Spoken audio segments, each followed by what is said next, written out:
Hey guys, what's up? I'm Justin from MLBBaseballBlogs. We have the Arizona Diamondbacks today, and then wrapping up today, we have the Baltimore Orioles coming up right after this. Then we will wind up everything with the Chicago Cubs today. So let's talk about these improved Diamondbacks. Alright, so their 2010 record was another losing record in their club. They were 65-97. I think they're going to improve this season by a whole lot with the new bats they got that can actually do something to improve their future of the squad. They got some hot young pitchers that are coming into this rotation, and they got one pissed off pitcher who did not want to leave his team last season. So let's get started. With the 2010 payroll for the Diamondbacks, they have $75,484,833. I have them finishing in 5th place this year. I think that the Padres are going to be in 2nd place because they won their division last season. The Dodgers are going to be in 4th. It's going to be the Rockies in 2nd place, amid the wild card. I'm just really concerned about what the Diamondbacks can do this year. I'm just really shocked that the Diamondbacks made some major big moves in their organization, but they gave up a lot. They have a huge loss column. I mean, they re-signed Aaron Heilman, which is pretty decent. They got rid of. We'll just cover that later. So let's just continue with our show. I don't want to waste all this in one segment. So let's go on to their key features this year. Their pretty much number one acquirement right now, I'm pretty impressed with, is Xavier Nady. He came over from the Chicago Cubs in 2009. He was on the 60-day DL with the New York Yankees, and when he came off, he was released by the Yankees, and so he went on to go sign with the Chicago Cubs in 2010. He had 6 home runs and 33 RBIs last season and 317 at-bats. He had a .256 batting average. I mean, that could be improved. I think he made our lineup and projected batting order. He's going to be pretty decent this year for the Diamondbacks. I mean, all these acquirements that the Diamondbacks have gotten, these are all key acquirements. I mean, why not have like Xavier Nady in your lineup? Then you're gonna add it up with a whole bunch of other guys, Melvin Mora. So this guy is going to be really decent. And so is going to be our number 2 guy who the Diamondbacks signed, Melvin Mora. Melvin Mora is coming over from the Colorado Rockies. Last season for the Rockies, he was pretty decent. He had a nice batting average at a .285. He had 7 home runs and 45 RBIs. I mean, that's pretty decent for a third baseman. He's not really that power hitter. He's most likely of an average hitter. I mean, Mark Reynolds, that used to be his position, but the Diamondbacks said it's time to regroup. That's what the Diamondbacks said. They got rid of their top player in their squad. Well, one of the top 3 top players of their team, Mark Reynolds, was most likely their number 2. But Justin Upton, the rumors are not true with Justin Upton. He was planning on getting traded to the New York Yankees, but we'll get all into that in a few. But Melvin Mora has made our batting order, so that's all good. The Diamondbacks need all the help that they can get this season if they're looking to improve. Their number 3 acquirement has got to be Mr. Henry Blanco, who spent last season with the New York Mets. I think he was the backup catcher, if I'm not mistaken. I didn't really follow the Mets last season. Henry Blanco is the backup to Miguel Montero. If you guys remember, Chris Snyder is not a member of the squad anymore. He was traded on the deadline to the Pittsburgh Pirates, and that just said that Miguel Montero is the starting catcher for the Diamondbacks, and I think that's going to be good. Henry Blanco is a good backup catcher. He's pretty decent. He's going up to age, and I think he needs to start thinking about if he's going to retire this season. I'm pretty sure he thinks so, but he's getting to age. I think he's like 38 or 37 right now. So that's what I think. That's what Henry Blanco is going to start thinking about when it comes to near the season. But he's going to come out pretty good with the Diamondbacks. I don't have a problem with him. So that's a pretty good acquirement right there for the Diamondbacks. I mean, they just got a whole bunch of these guys who they traded their top players for. The Diamondbacks also acquired J.J. Putz, or signed J.J. Putz to a deal. He was 7-5 last year with the White Sox, 54 innings pitched, and had a decent ERA at a 2.83. The Diamondbacks, as I said before, they had the worst bullpen ERA in the league last season, and J.J. Putz is probably one of the top guys in their bullpen right now. Right now, they have 2 closers. J.J. Putz is a closer. He only had 3 saves last season, but he's going to be the closer pitcher. The Diamondbacks said they're going to continue this competition near the end of spring training between J.J. Putz and Juan Gutierrez. The loser will probably be the setup role for the closer, but I have J.J. Putz being named the closer because he's just the guy that they need to have David Hernandez is in their bullpen with them, and Juan Gutierrez, who is the closer last season for them. I think they're all going to be pretty decent pitchers in their bullpen. Marceline Vasquez has been called on a lot for the bullpen for the Diamondbacks, so because most of the pitchers last season could not get out of innings. So let's just continue with this. David Hernandez, like I said before, he was another acquirement. I think he came over from the Baltimore trade for Mark Reynolds. He was a pretty decent pitcher, I heard, with Baltimore. I couldn't really say anything bad on him. I'm not saying anything good on him because I don't really know him a whole lot. But I think with David Hernandez being in their bullpen, I think they have a shot at making 4th place because I heard he's pretty decent. So let's go on to their pitching rotation. Then we'll do the key losses and then the top 3 breaker stars, and we'll give you our ending batting order and the end of the video. So let's talk about their pitching rotation. At number 1, we got newly acquired Joe Saunders. He's a really, really pissed off pitcher last season for the Diamondbacks.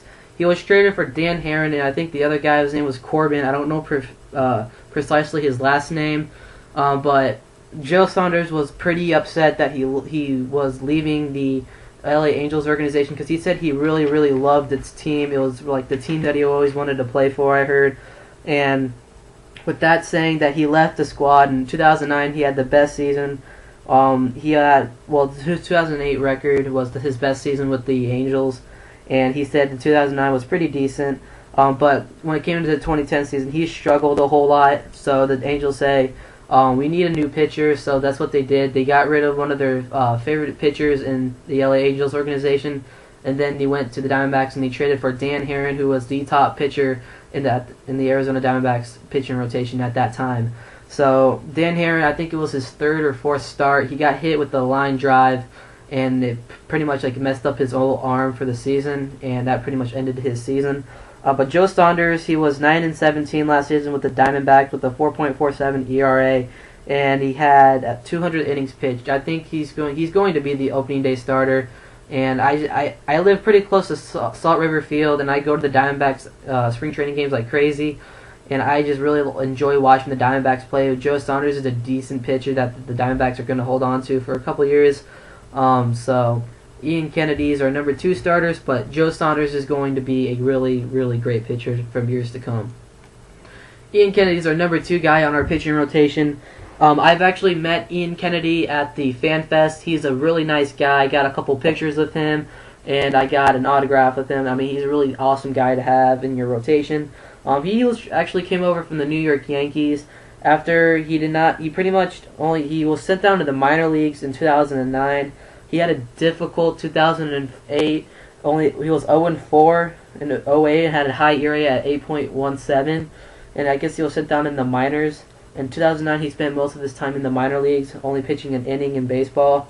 In 2010, the Arizona Diamondbacks say, let's give this kid a try. And they gave him his shot. He was 9-10 last season with an ERA at a 3.80 and only having 194 innings pitched. I mean, that is awesome. I think he is going to be the future pitcher of this Arizona squad. I think he's going to be there for quite a while. Kennedy has everything there is to be a good pitcher. His sound delivery from 3/4 to a high 3/4. I mean, this is just some of the scouting notes I had on him. He gains deception with a slight. He has some problems that he can finish. That's pretty much what I just said right there. I didn't want to say it all. But he does have some problems that he has to get ready. That he has to get ready for the second day of the season for him to come in. So I think he's going to be the number 2 starter. At the number 3 starter, we have nobody than Daniel Hudson. This guy was traded for Edwin Jackson, who came in last season. And gave the Diamondbacks, I think it was the second no-hitter in the Diamondbacks versus the Rays. This Edwin Jackson was a great pitcher on the Diamondbacks, but he had his troubles, and the Diamondbacks say, we've got to start getting younger. We've got to start getting some new prospects that could probably lead this team to the future. And that's what they got with Daniel Hudson. This kid came out of nowhere and just blew up for this Diamondback squad. Last season with the split season, he was 8-2 with a 2.45 ERA with 95.1 innings. Daniel Hudson, I was thinking of putting him at number 2, but I think Ian Kennedy is going to be the number 2 starter because he is, during the spring, Ian Kennedy is out pitching Daniel Hudson. But I think Daniel Hudson's still going to be that guy who's going to be the number 3 starter and is going to blow up again. I mean, this kid was just fantastic for the Diamondbacks. I was really excited for his progress into the spring training. I think he's going to be, with Ian Kennedy, one of the top pitchers to come for the future of the Diamondbacks. Our next guy, who made his rookie debut season last year for the Diamondbacks, Barry Enright. I still think that he's young. He's a really awesome pitcher. I saw him at FanFest. Really nice guy. Like I said, I think Ian Kennedy, Daniel Hudson, and him are going to be the futures of this Diamondbacks pitching rotation. He could be sent down to the minor leagues, maybe if he gets really bad, but I think he's going to be the future of the Diamondbacks.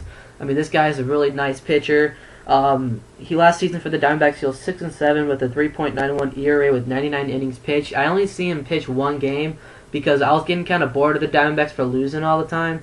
So every time I'd wake up, I'd be like, okay, it's another game for the Diamondbacks to lose. I'm like, okay, so let's just go watch another team. Because I had the extra innings package, so I was like, okay, let's just watch and scout maybe the Marlins. And that's what I just did. So Barry Enright, I only saw him pitch one game pretty much against the Brewers, and he really caught my eye. I think he's going to be fit at number 4.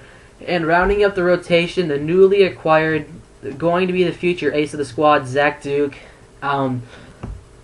Most people say it was his time to get out of Pittsburgh, and I think that was somewhat true.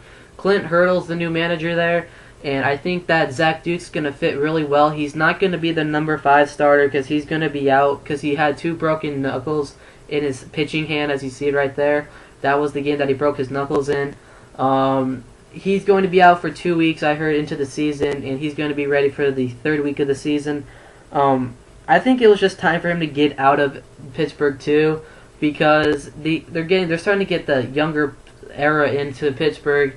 So it was just time for Duke to come out of there and come to a team that really needs his help. So I have him rounding out the rotation at number 5. Last season for Pittsburgh, he had a struggling season. He was 8-15 with a 5.72 ERA with 159 innings pitched. So that's where the Diamondbacks will end up in their pitching rotation. Now let's go on to their departures. Here is all the departures. Aaron Heilman, this guy was a free agent this season, but the Arizona Diamondbacks re-signed him to a deal, so he's back in their bullpen. Our number 2 loss was Rodrigo Lopez. He had a struggling worst season for the Diamondbacks last season, but he was one of the ace guys in that squad. That was the only guy who they had to go to. Because you don't have Petite anymore. He went on to go sign with the Mariners at the season prior in the 2009 season. So you didn't have Yusmeiro Petite anymore.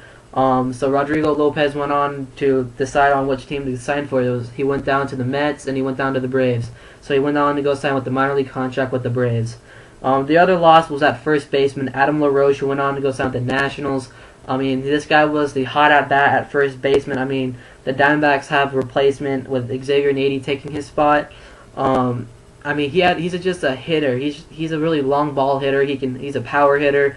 So Adam LaRoche is going to be. I'm gonna miss Adam LaRoche. I really enjoyed watching him play with Arizona. So he's gonna be missed out here in Arizona.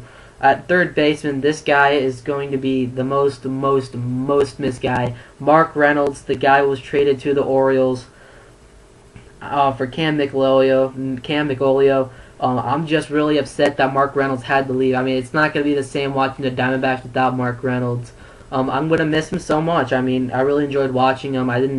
When the batting order was said for the first ever spring training game for the Diamondbacks, no Mark Reynolds, and I was like, damn, no Mark Reynolds, that means what the Diamondbacks are going to have to do. But I heard at third base, Melvin Mora, I think he's going to be an okay third baseman, but the Diamondbacks had to get some key parts to express himself to be a future team. And then you got the ace of the squad who did not pitch for 2 years, Brandon Webb, who went on to go sign with the Texas Rangers. Brandon Webb said he's feeling great and he's ready to go play for the Texas Rangers this season. I'll miss Brandon Webb a whole lot. He had a great season. I think he was a Cy Young winner in 07, if I'm not mistaken. Please correct me. Brandon Webb, I miss him. I miss like a lot of these free agent guys who left the squad. But I hope they're open to re-signing him. So let's just end this video because it's about a 15-minute video. Let's end this up real quick. At first baseman with our batting order, at number 1 we got Steven Drew. Number 2 we got Kelly Johnson, a really explosive hitter last season. At number 3, we got Justin Upton. At number 4, we got Xavier Nady. At number 5, we got Miguel Montero.